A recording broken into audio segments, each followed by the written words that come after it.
Hello, ladies and gentlemen. Welcome to the Tapped Out Wrestling Podcast. I am, of course, Nick McDaniel, and as always, I'm joined by Bubba Myron. Yes, and filling in for Myron today will be Dave Meltzer. Actually, no. But we've got a lot of opinions today. We've got a star-packed show here. We went to a live national wrestling event, something we haven't done in a while. And we got stuff to talk about. So let's go. Yeah, man. Well, we're going to get to, obviously, you're discussing the All Elite Wrestling taping here in Atlanta. Last night, we were there, and we got some thoughts and opinions from, what we saw and what we've, kudos to friend of the show for the tickets. Awesome. And it was so good to see everybody there.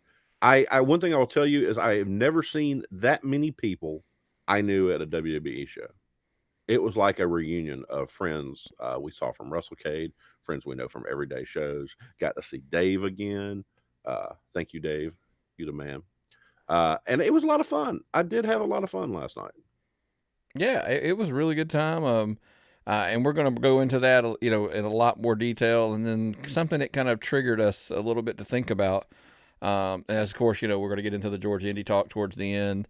But it's a pretty meaty Georgia Indie Talk section as well. Mm-hmm. And then we've kind of got a cool 3 on tap this week that you want to check out about surprising or most, we'll get into it a little bit about some promotions that we think can make a little noise this year in Georgia as well.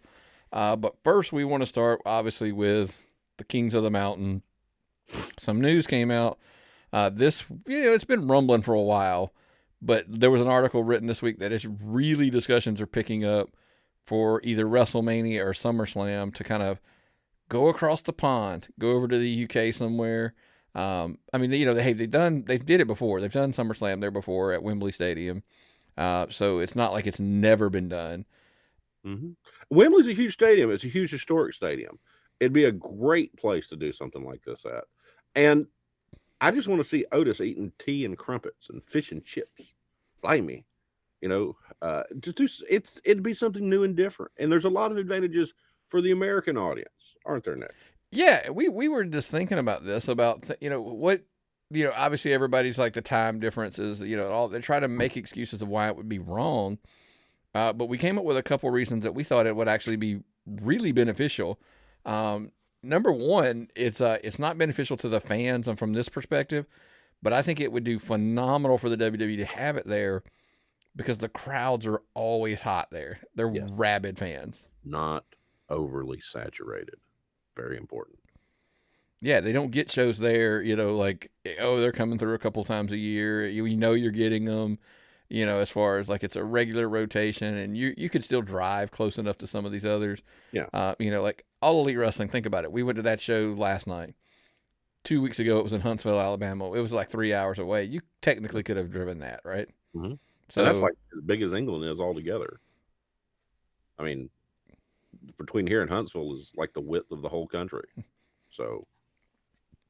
And I like it, because I said the crowds are just so rabid. I think the environment could benefit from that. And especially I think the TV presentation of it could benefit from the fact that the fans are just absolutely bonkers. And it would help NXT UK. It would help get that over. It would plant seeds. It would build wrestling fans. To me, it's a win-win situation. Yeah, the night before, if we're going to get to something in a second, but if they did an NXT show the night prior, you could heavily involve the NXT UK guys in there to even, amplify that event even more so. But like I said, I just think the crowd reactions, I think, are much better from those fans because they're just not, like you said, oversaturated with a product to the point that they're like, meh, they're really wild. But one of the other things that everybody worries about, I think could be a benefit, and that is the time difference. So it's, I love it. So if, a lot of people are like, well, it's like 6 hours ahead over there. So if they ran it at night, it's going to be during the day. And I'm like, is that a problem? I've always made this argument with the Super Bowl. The Super Bowl should start at like 2, the pre-show, and they kick off at 4:00. Oh yeah. And it's just, I'm not saying we're getting old, man. I still stay up late, but get this shit out of the way. Because if I'm off work on Super Bowl Sunday or if I'm off work for WrestleMania, It means I got to go in the next day and open at 9 o'clock. I think the majority of people in this country have to go to work or school the next day. Get it in. Get it over with. You still get the pop. You still get people watching, but everybody's easier to get off to school and work.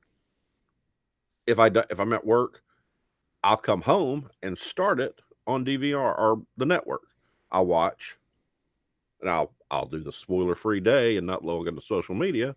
But when I get home, I'll turn it on the network, start watching, and by the time I get to where I need to be, I can just pause it and go to bed and get up the next morning and watch it. So I don't see a problem with it. I think it would be a good decision, and I think it would make it easier for just to be selfish. It would make it easier for me to digest 19 hours of wrestling. You know?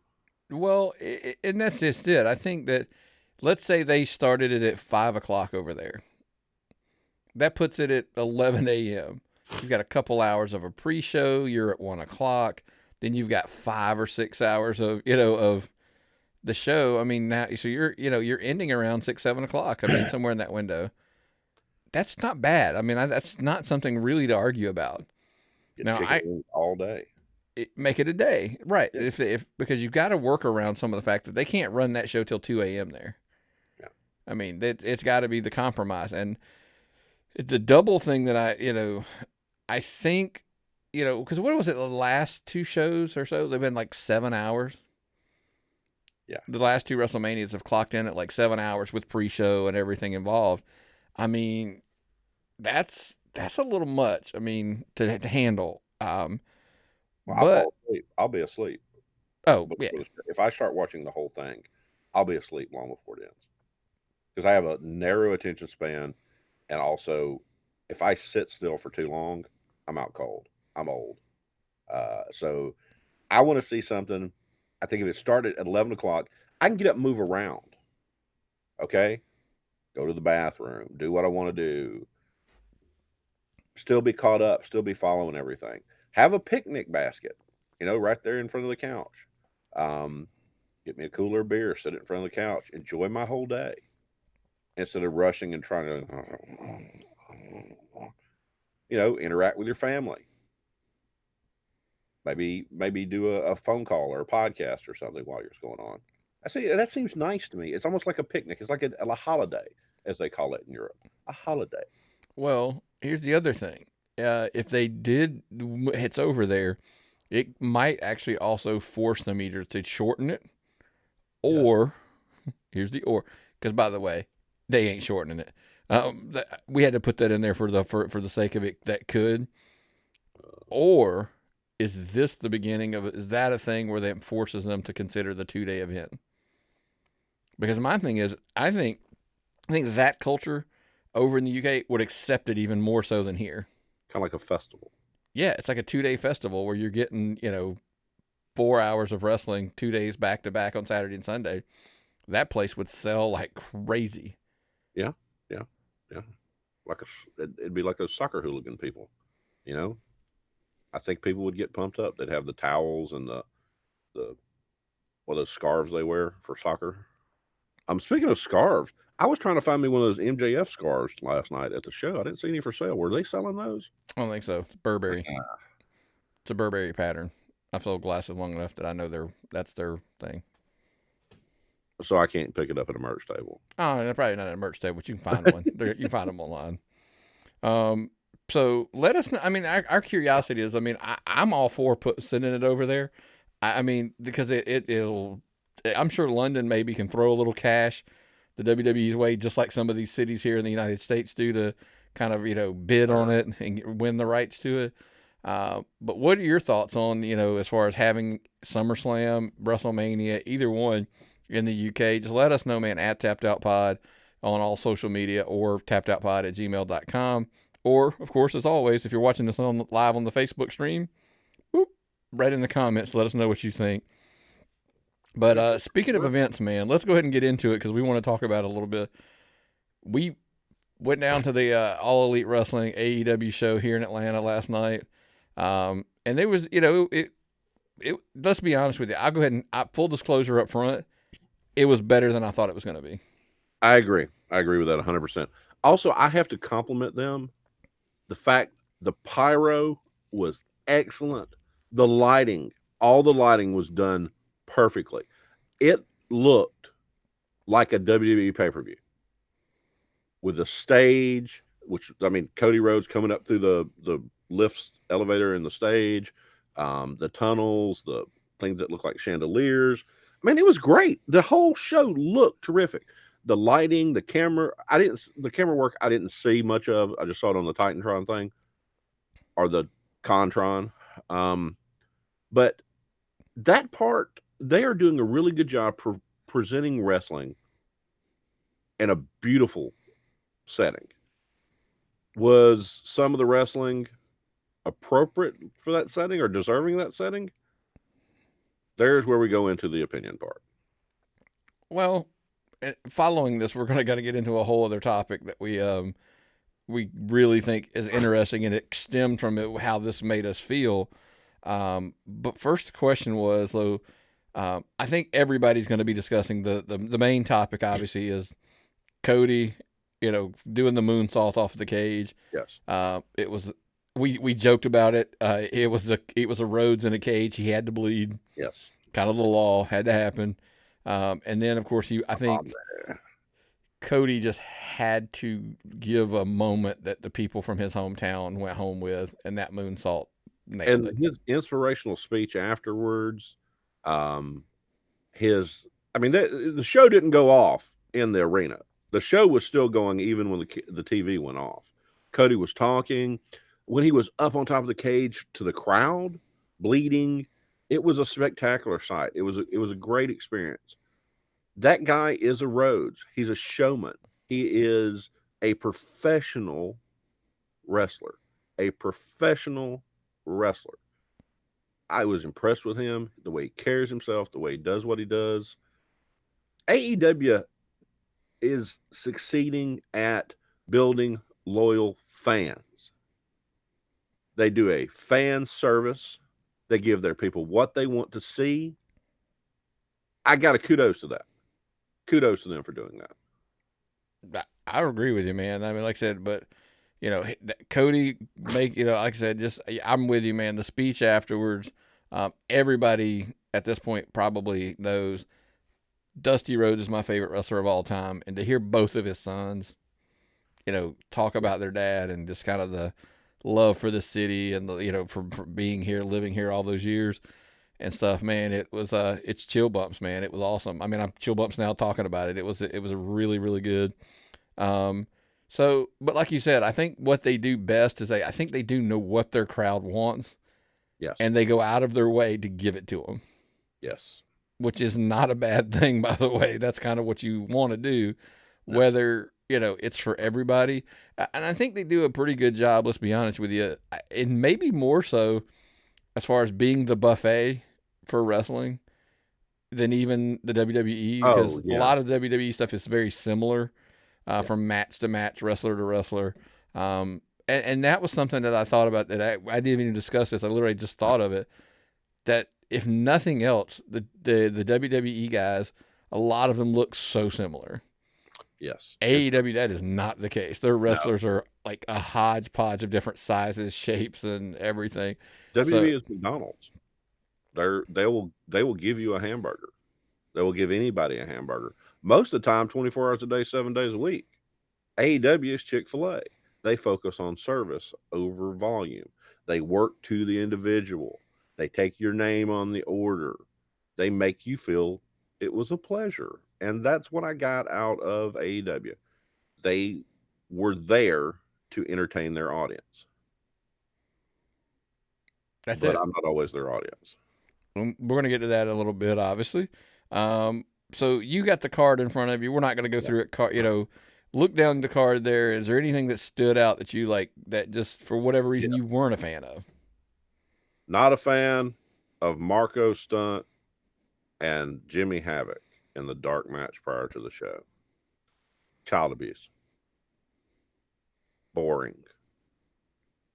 Neither guy looks like a wrestler. One of them looks like a shrimp, and the other one's a pasty faced guy with no muscles.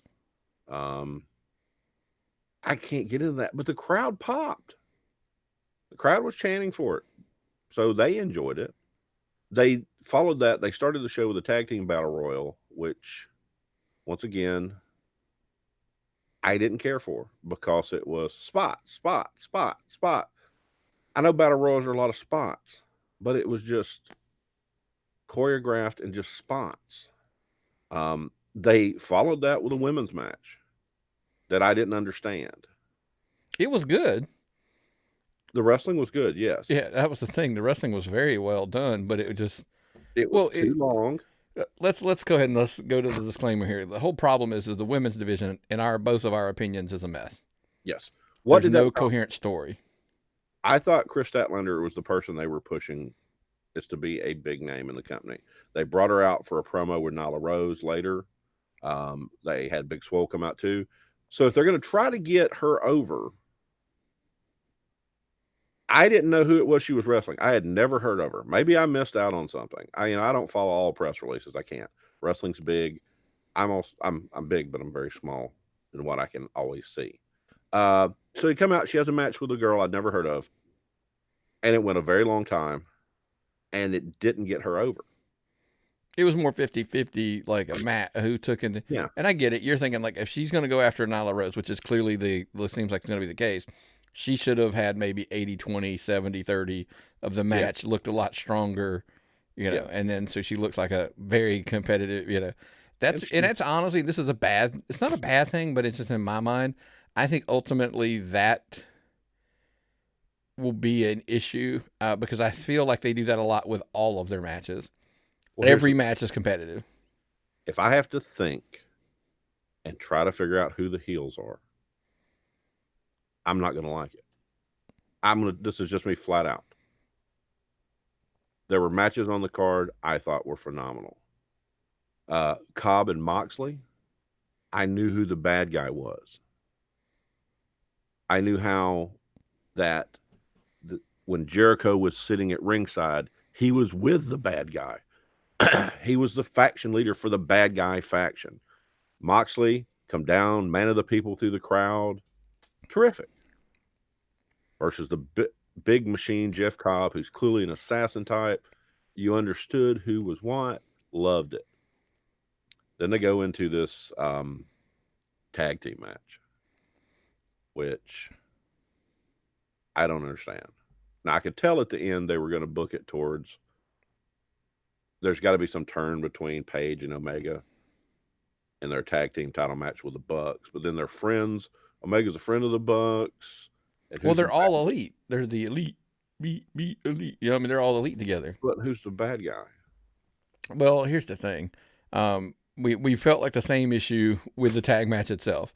Lucha Bros and and Omega and Page. I mean, I know the Lucha Brothers are supposed to probably be the heels, but the fans clearly did not think so. So it was all baby faces. It was not like they were chanting for Randy Orton when Randy Orton did those spots and the fans chanted him. Well, no, this is just literally like anything they everybody's popular. Say it. I mean that's like everybody's the whole match. I mean, going back and forth, but very staged and choreographed. We had friends of the show tell us like, "Oh, it was the best match ever," blah, blah. And I'm like, dude, my response was like, if you love spot matches with no psychology, it's okay. I mean, but we're going to discuss this more in a minute. And it went too long, and I think that's the problem people get with this stuff. Everybody has to get your shit in, and that needs to be the new chant. Instead of "This is awesome," it should be "Get your shit in," because that's what they're doing. And they had this cage match at the end. Okay, you're going to have a cage match. The cage is hanging above the ring. The whole show was there when we got there. Ominous cage. You give them 20 minutes. Shouldn't you have cut that other stuff off to give the cage 30 minutes? Give the cage more. Let it sink in. I don't know. 20 minutes wasn't bad. I mean, for the cage. I mean, are they ever going to They're going to lower this thing? Now, once they got to the cage, perfection. There was a heel outside the cage called MJF. He had Arn Anderson, the coach, and Brandy Rhodes. Beautiful woman. wife of the man in the cage fighting. You knew their roles. There was heel and face play outside the cage that did not detract from what was going on in the cage. They augmented it. That was booked perfectly. MJF would try to intervene. One of the faces would stop him. What you're supposed to do. You get in the cage. Wardlaw gets some stuff over, gets some heat on Cody. Cody gets busted open. It works. Great. The kid in front of me, the 12, I don't know how old he was a young kid with his dad, started yelling, "Make him bleed," for Cody to make Wardlow bleed. That reminded me of me when I was his age, standing on a folding chair in Boutwell Auditorium. They connected with that fan and they made that memory as I watched it happen. And that's great. They did a very good job with the cage match. I was so into it. Cody's entrance, everyone stood. It was awesome. That looked like wrestling. That felt like big time wrestling. I got feelings I hadn't had at a WWE show since I used to go to live pay-per-views. It was terrific. I liked every bit of it. But it was different. It's almost like there's two separate shows running. That's what we were going to get to exactly when we were talking about that.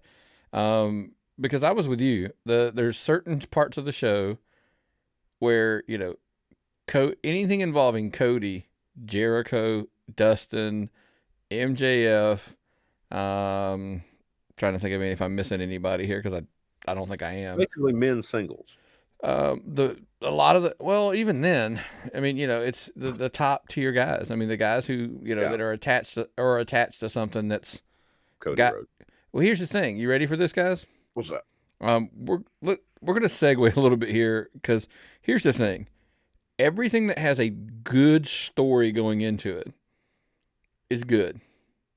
The matches that are just matches for matches' sake, dude, this is what we complain about WWE. For Raw and for SmackDown is that, why are we having this match? It's just a match. Okay, so let's call a spade a spade. Those matches that are just thrown out there, you're like, if it doesn't have a story, it's not going to be hot. Yeah. Right? Yeah. And I know because the matches that we were most excited, me personally, that's not we, me, like I said, Cody in the cage, Moxley and Cobb was good. And I was a huge fan of. There was a match that we have to pretend it didn't happen because it's going to be on Dark next week. But I'm going to talk about it. It's QT Marshall and Dustin wrestle Shawn Spears and the Librarian. Okay. It again. Why? Because look, I don't know a ton about the Librarian. Shawn Spears had his Ty Dillinger run in WWE, but I know those other two on the other side know what the hell they're doing. QT was bumping like a bumping machine. I'm like, he took a spot where he went over the top rope and was hanging in the air when he fell down. I popped. Okay. He is a professional. You think when you think of him as mentor of the year in Georgia, you think of him as a trainer, you think of him as a producer, a booker.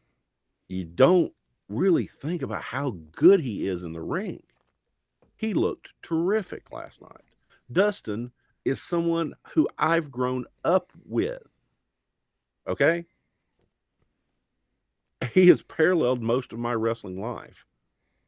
He has always been somebody who was very important to the history of wrestling. Son of Dusty Rhodes, Goldust, The Natural, a character of all time. So you put two guys together who know what they're doing. And Dustin was doing some. Oh man, they did the Dusty Rhodes, thing. Oh, it was terrific. It was terrific. It looked like a wrestling match. It felt like a wrestling match. They orchestrated a good wrestling match. Well, and that's what we're talking about. So, you get these guys over here doing one thing, and it looks really, really good, and it's got a story to it, and we're like, hey, we're invested. Then there's other stuff that you're kind of like, let's preface here. we enjoyed the show. We both thought it was better than we Yeah. thought we were, as far as what we were going to, how much we were going to enjoy it. But the stuff we did, there's moments where we're like, there's still moments in there where it's indie-rific. But it's what their fans wanted. And that led us to the next question, right? I'm a Tyrannosaurus. Are we a dinosaur? That's the correct, exactly. Has wrestling on on certain levels passed us by? I mean, is it just not what we, What is the demographic number you always put out? Well, you have that with that 18 to 49's the demo, and I hate to tell people we're knocking more on the back end than we're hanging. We're hanging I'm 2 barely. years away from aging out of professional wrestling. Imagine that. Yeah, that's the target demo. They want. I mean, I would think the AEW target demo. I bet it's less than that. It's 29, 18 to 20. I bet it's still probably 39, 35, 39, somewhere in that range. Because I mean, that's just a younger thing. The fans love the show. The fans absolutely love the show. I went into the bathroom at CNN Center prior to going into Phillips, and it was almost like I was in a cult meeting, listening to the people over here while I'm peeing. Oh, that's so great. Oh, that's so awesome. Oh, I've been to plenty of Raw shows during the Attitude Era. I've been to pay-per-views during the Attitude Era. Nothing like that happened that I ever see people outside the building hyping like that. The people were excited. They were young men in that demographic. I'm not going to criticize them. They're that millennial group that I don't identify with at all. Nothing wrong with them. Just I can't identify with them. I'm completely different. I'm a dinosaur. But they loved it. And I had this conversation one time with Tyler Rivera, huge fan of the show. Thanks for pointing out our little miscue the other day, Tyler. I really appreciate that. We're talking about Mauro Ranallo. He said he really loved Mauro Ranallo. I said, I'm twice as old as you. I would guarantee we don't listen to the same music. And it's just like this. My taste in music, your taste in music, my taste in wrestling, your taste in wrestling is going to be different.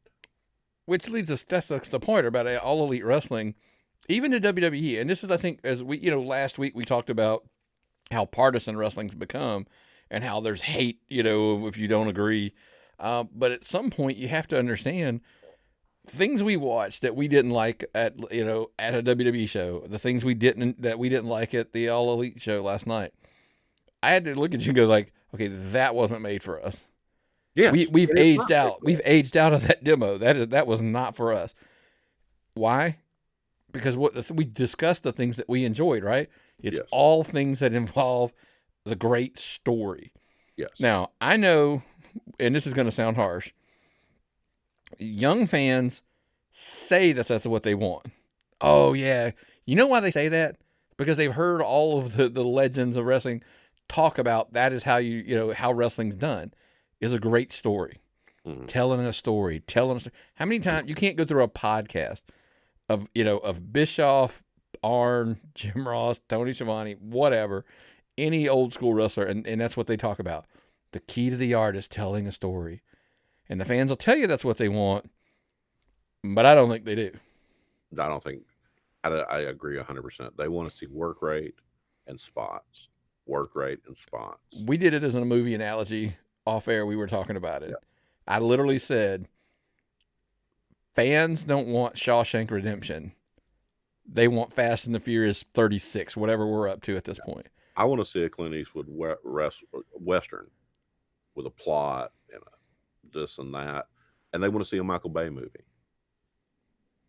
It's not for me. Does that make it bad? I've tried to listen to my daughter's music. My daughter's 16. I'm 47. I'm so old I start to forget how old I am at times. I think her music is horrible. But I don't say your music is horrible because she enjoys it. And they didn't make emo goth music for me. They make it for her. Okay? It's not like somebody is releasing old Waylon Jennings YouTube videos to make my daughter watch it, or finding old George Jones live on Hee Haw for my daughter to watch it.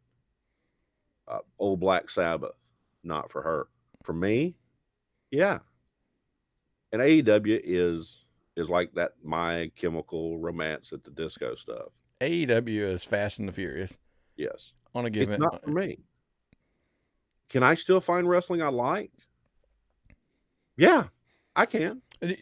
I think at the And I found core, it last night. yeah, I was gonna say at the core, you should be able to find something in every wrestling show that you like. Now you're gonna like it all, no, but that's the part. Seek out the pieces of it. I know one of your big catchphrases or whatever it is, go find a promotion that you like and enjoy it and watch it. Yeah. My thing is, you can enjoy wrestling, all wrestling, if you're looking for the pieces that you enjoy.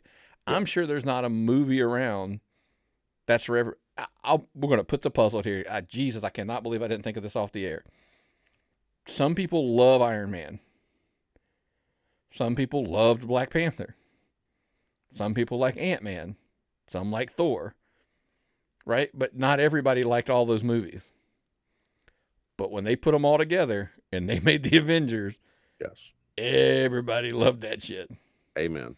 So that's just it. Right. Those are the matches on the card. They took those matches. They made the card out of it, and voila, you could you could enjoy it. You may not like Thor and the Avengers. You may not like Captain America and well, you're gonna like Hulk.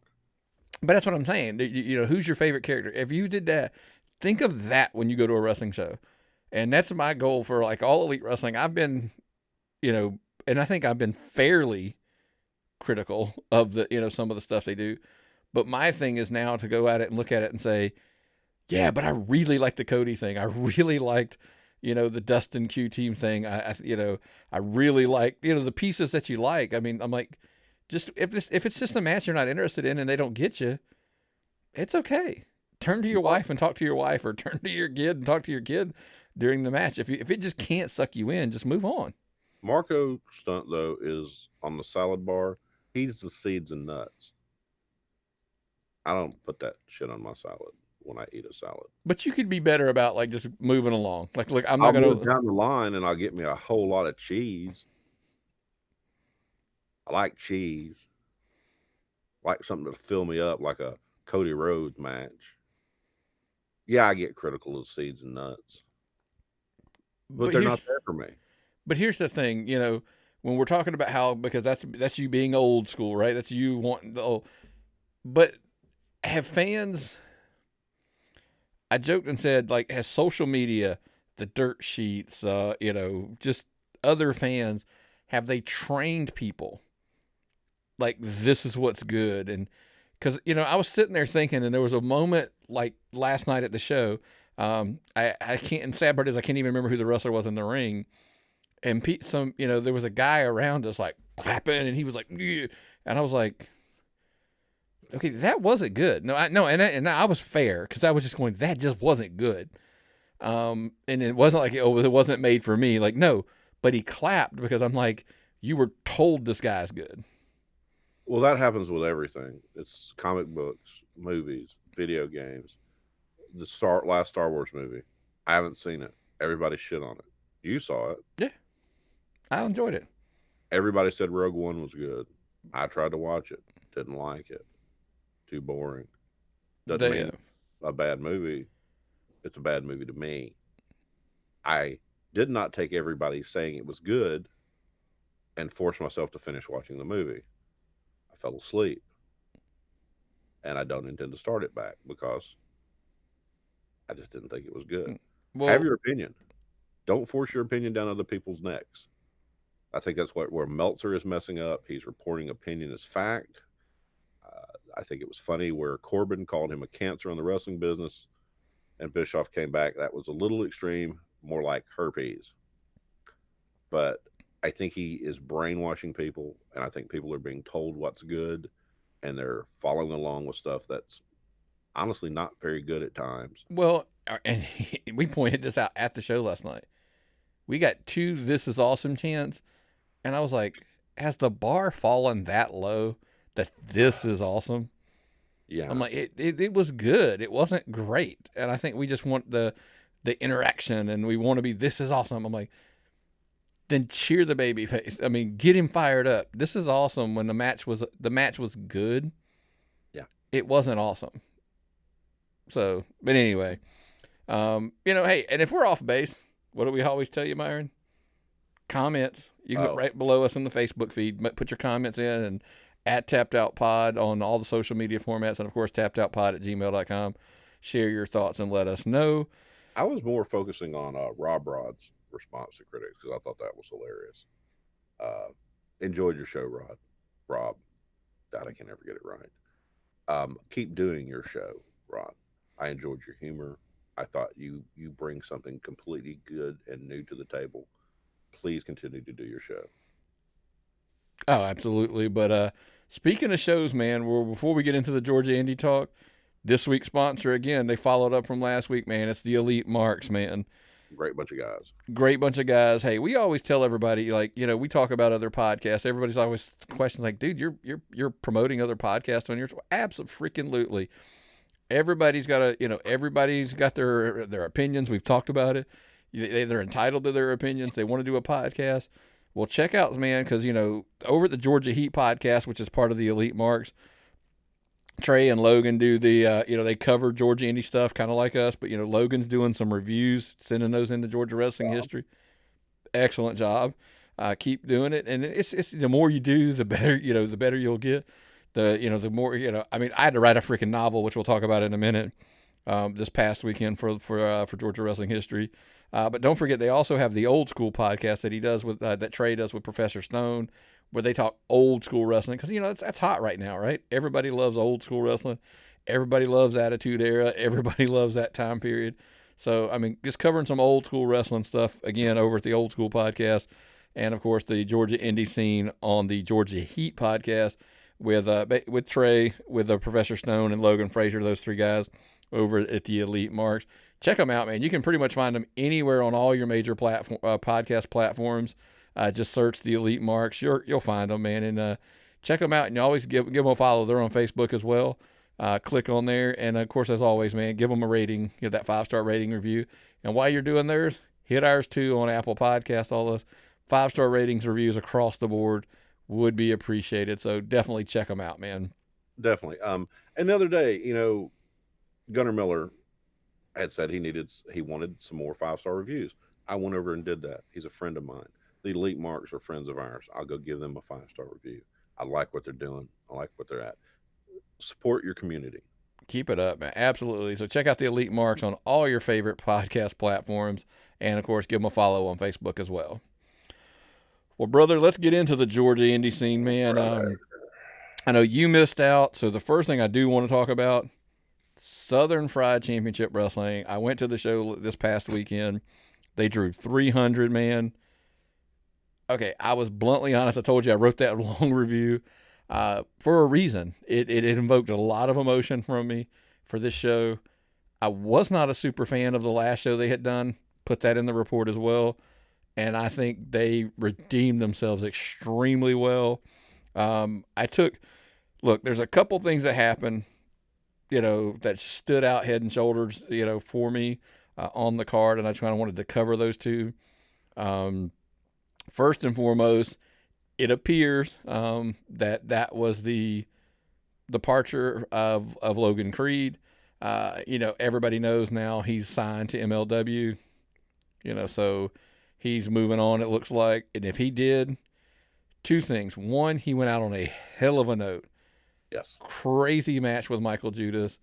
The match was outstanding. It was really brutal. Fought with everything in the building, all over the building.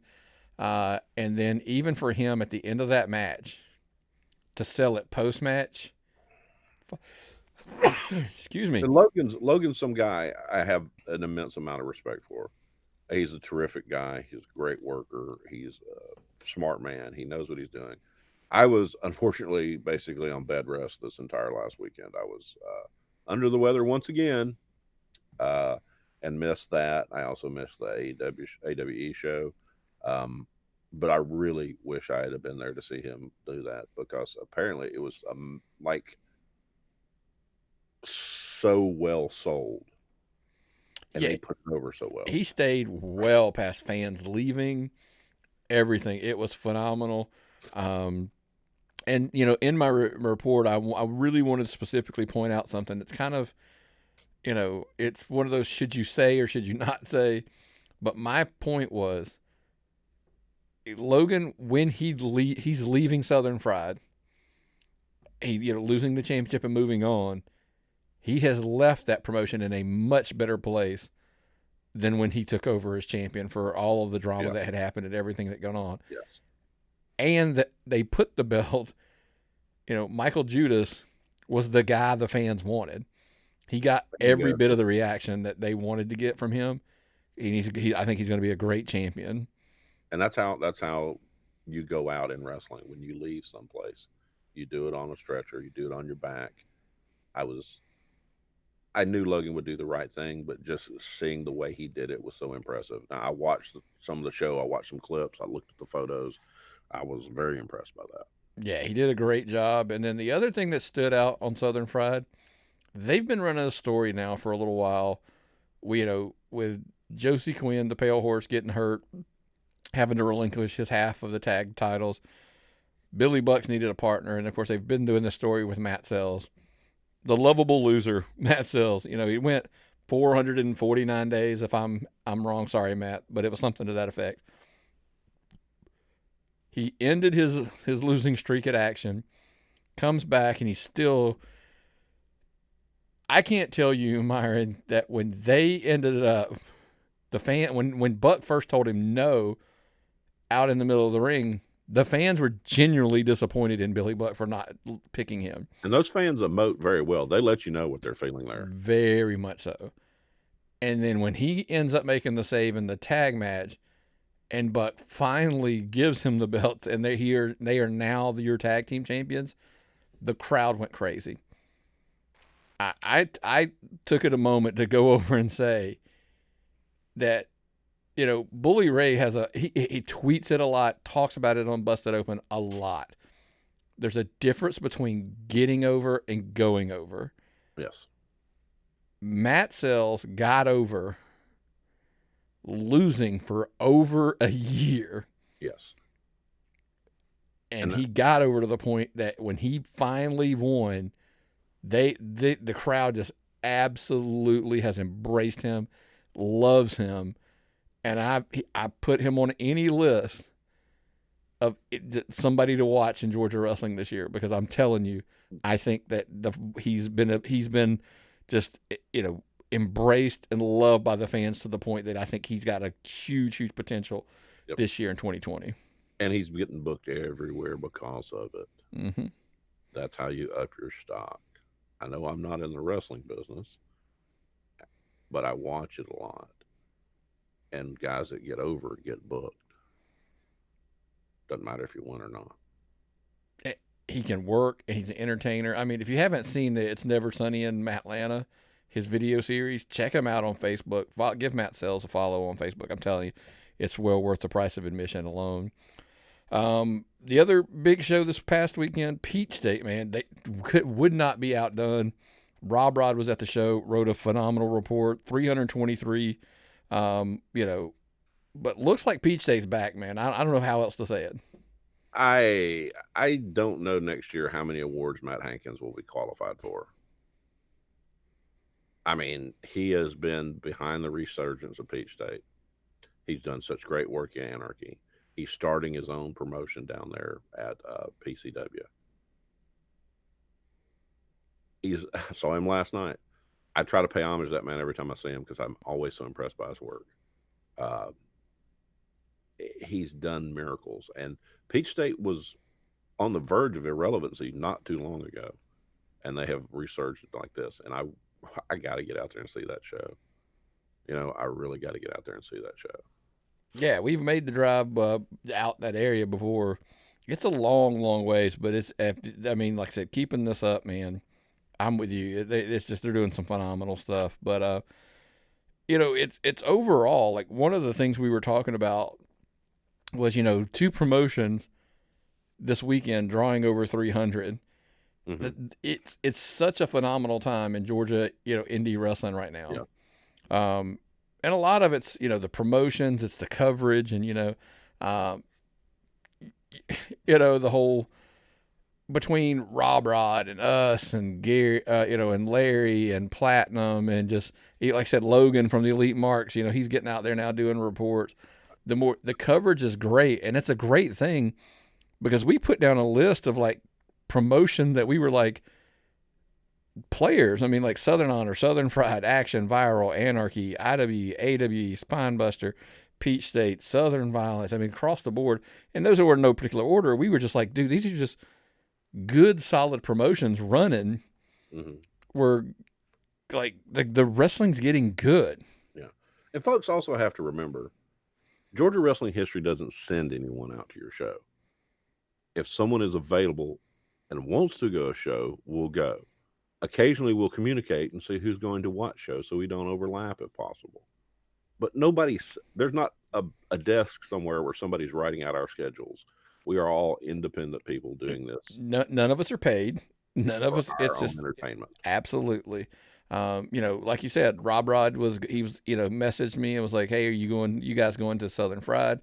I said, "Yeah, I think so." He was like, "Okay, cool. Well, I'm going to be, at Peach State." So, and we do have that communication where we're trying to, but like, let's be blunt. We're always like, look, at Southern Honor, a couple of us are going to be there because we all want to go to that show. Yeah. And so it just works out. Larry was at the AWE show, wrote the review for AWE because you know what, Larry's a huge fan of AWE. Not that we're not, but Larry's going to be there. Their champion. I mean, Larry is the guy that really pushes them harder than anybody. Does Larry carry AWE's banner more than, like you said, I think probably more than anybody. I think so. Even people that work for them. Yes, very much so. He gives them a positive thing, even when they don't put themselves in a positive light. So, but and he's right. He's right. They have a lot to offer. I 100% agree with you. But hey, man, like while we're going here, let's go ahead and get into our 3 on tap before we run too long. Couple things. What's that? That was the new sticker. That was the new sticker. Something's coming through. But it's letting me know the 3 on tap is next. That's what my alarm was. It said, do it now because you're going to run long. This one was a little, the verbiage I guess we were kind of looking for we struggled with a little bit. But what we wanted to do is we were like, go ahead and describe it the way you described it. It's the people in 2020 that have the opportunity to make the biggest gains, to gain the biggest ground. I'm not going to say dark horses because I think they're already, on the stage, but I think it's promotions that have so much potential to gain. I think I was trying to describe it as like these are promotions that I think are going to surprise people. Yes. And I don't necessarily mean like, oh, well, they're going to come from nowhere and be like I said, there's one on the list. I mean, that we're kind of like, hey, we already think they're a player, but we just think, I think they're going to surprise. There's something big that's going to come out of it, and they can make some big, like you said, big gains, big moves. So that's just us. Well, let's just start. Let's first and foremost, IWE. Josh and those guys down there. I think the potential reason that they could make some big moves and they could do some great things is the talent they bring in. I think that's the sheer thing that they do. They bring in names that like a lot of people aren't bringing in. Well, the thing is, they're bringing in names from here. They're bringing in names from the Carolinas. They're in that place where it's, about 3 hours from here.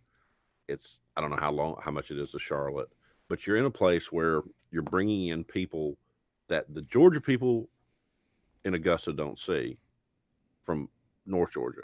You're bringing in people that Augusta people don't see from the Carolinas. It's a good spot for them. They bring in talent. They bring in very good workers. I like what they're doing. They promote hard AF on social media too. Yeah. Okay. And I think people underestimate the importance of that. No, I 100% agree with you. I think that those guys have got some potential to do some really special things, like I said, because they'll bring in MLW names. They'll bring in, Impact, whatever. They'll bring in anybody that's, they want to get that crowd. They're pulling the trigger on them and bringing them in. Promote yourself. Absolutely. Now, a promotion that doesn't struggle in this necessity that as far as promoting themselves. I mean, let's be honest. Their flag bearer, would you say it's Beer Hansen, Spine Yeah, Buster? for lack of a better way, but he also holds a flag too. Yeah. He's a great guy. He encourages other people working for them to get into work on the social media. He puts people together. I'm working on some stuff with another guy from down there. He's the guy that understands the embracing of social media. He's the guy that understands the way wrestling media works in 2020. And they're doing great numbers down there. If you're drawing 200 regularly on a Wednesday night, kudos.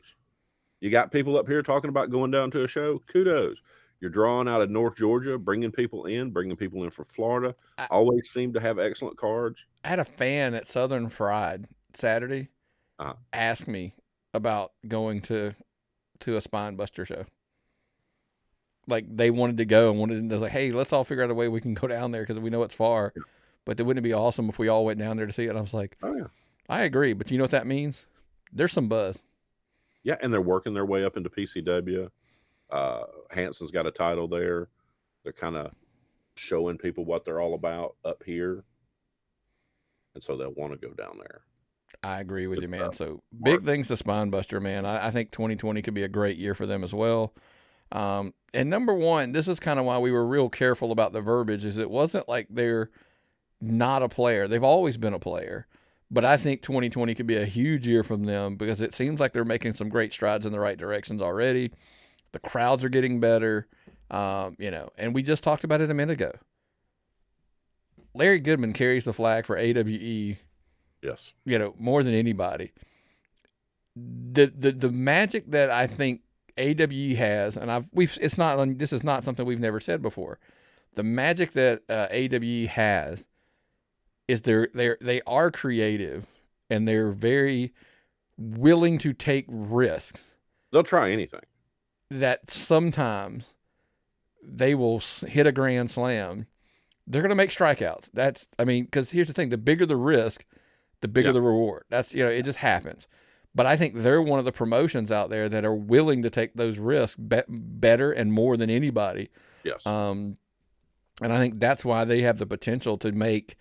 It wouldn't shock me for AWE's crowds to be 75 again, but it wouldn't surprise me if you told me they were drawing 275. Yeah. Regularly anymore, because if they're more likely to strike gold, because that's just what they do.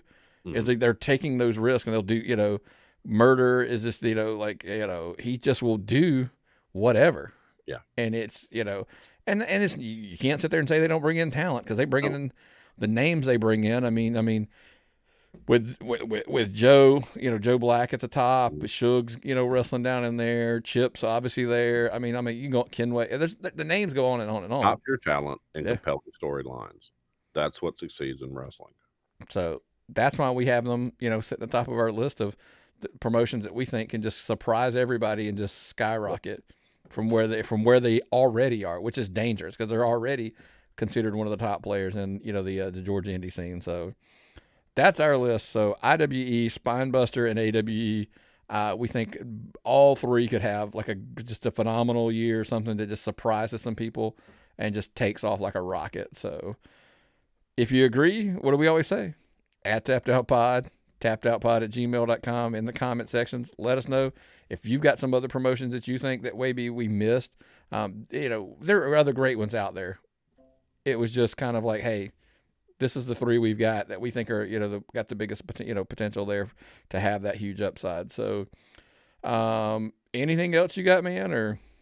And a couple of great things. I already congratulated Tyler Rivera for being such a great and loyal listener. The kid's hustling like hell. Thanks for catching that audio goof. I really like that kid. I think he's going places. I agree. And then, friend of the show, Stephen Platinum. Congratulations on doing something so impressive in the gaming sense, because we're both huge gamers. Yep. But he did it for charity. That was awesome. Congratulations, man. Yeah, to set that goal, to make that decision, to have that dedication 24 hours of playing, reaching number one.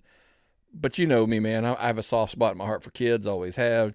So to raise money for for the Children's Miracle Network, especially the hospital there and down in Orlando, kudos and congratulations, man. I that's the kind of stuff that you're always like, man, just glad to be peripherally associated with somebody who's got that kind of heart and dedication to do something like that. So kudos, Platinum. We kudos to you, man. That's all we can say, right? Yeah. Man, I'm telling you, I'm running out of stuff and I'm running out of steam today, Nick. It was a late night and an early morning for me. Well, obviously, if you look at the clock, we are running out of time. So Danny Jordan will not be joining us again this week. We will get her on here, but I do want to encourage all of our listeners, people who watch on Facebook. We always tell you, if you want to support the show, a couple of ways you could do it. Head over to patreon.com/tappedoutpod. Again, that is patreon.com/tappedoutpod. Typically, you get the show early. We recorded late this week just because we wanted to get some of the AEW stuff on. So it's going to come out. They're still going to get it earlier than anybody else. So do it for me. Just do it. I need a shin transplant. And head over to all the podcast platforms, Apple Podcasts, Google Podcasts, iHeartMedia, Spotify, Player, you name it. Not only subscribe, give us that 5-star rating and review, just like we were talking about earlier with the Elite Marks guys and Gunnar Miller too. Chat with Gunnar. Another good show. Help yourself. Absolutely. And of course, last but not least, you got it on, man. You got I'd tap that tee. Quickly becoming my favorite T-shirt. Yeah, it's awesome. Believe it or not, this one isn't available. This is a prototype. Top quality T-shirts, Pro Wrestling Tees. They make shirts that my big fat ass can't wear out. Okay? I love it. Quality, sizing, designs, everybody's there. Everybody outside the WBE is on Pro Wrestling Tees. And we are. Yep.